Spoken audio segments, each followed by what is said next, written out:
MercerBears.com, and a tight one tonight here at Hawkins Arena with the Bears coming up on the short end, falling by 2 to East Tennessee, now 3-2 in the Southern Conference. I'm Todd Wilson here on MercerBears.com along with head coach Susie Gardner. And I hate to put it in a fishing term, but it's the one that got away in a way.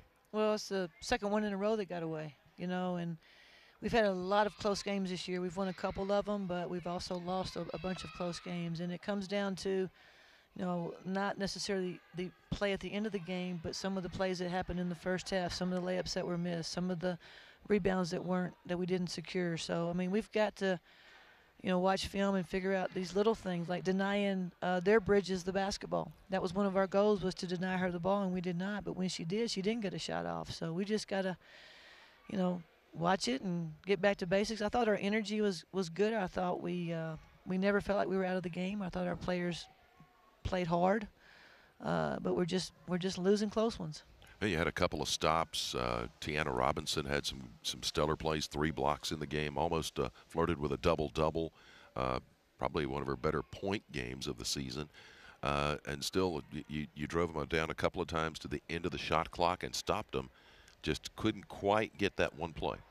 You're right, and like I said, some of the plays that you're talking about happened in the first half when we were shooting the ball so poorly.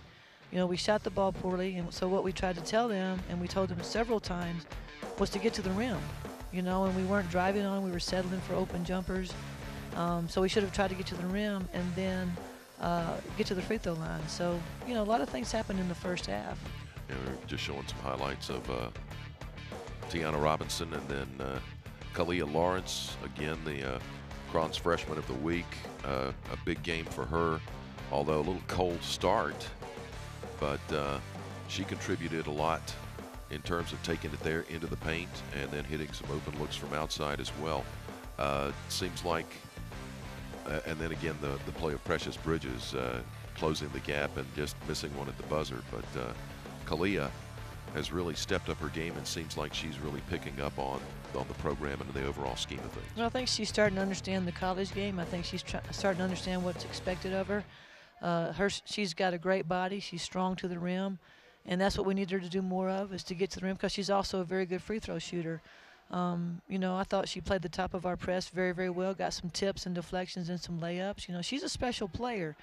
But, we have 4 seniors that I'm trying to challenge them to step up and give us a little bit more. We're putting a lot of pressure on Kalia when we need those other 4 guys to have a little bit more consistency. Brianna and Alicia, I know the 3 Williams, and really the hustle of Alex Williams out there tonight. She didn't score anything, but her rebounds really were important. You out-rebounded East Tennessee by 10. Yeah, Alex has some very timely rebounds, a couple on the defensive end, and then there was a stretch where we got the ball back about 2 or 3 times in a row, and it was her hustle play. So she has the ability to do that, and I thought she did a great job and gave us a spark.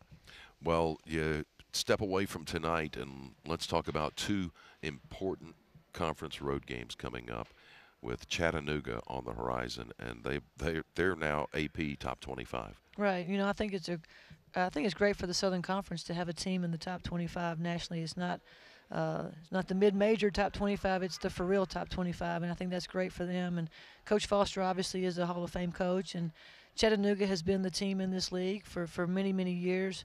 That has been the team that's gone to the tournament. So I've not watched a minute of Chattanooga, so I'll have some work in front of me. But I think that like you said, it's Chattanooga and Sanford who they were undefeated as of before tonight's game.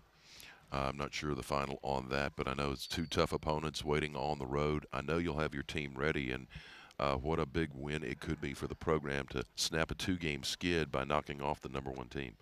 Well, we have 2 more games against teams that we have not played, and then we start round 2 of this thing. And so, it's quickly coming to an end. I feel like we're still making strides.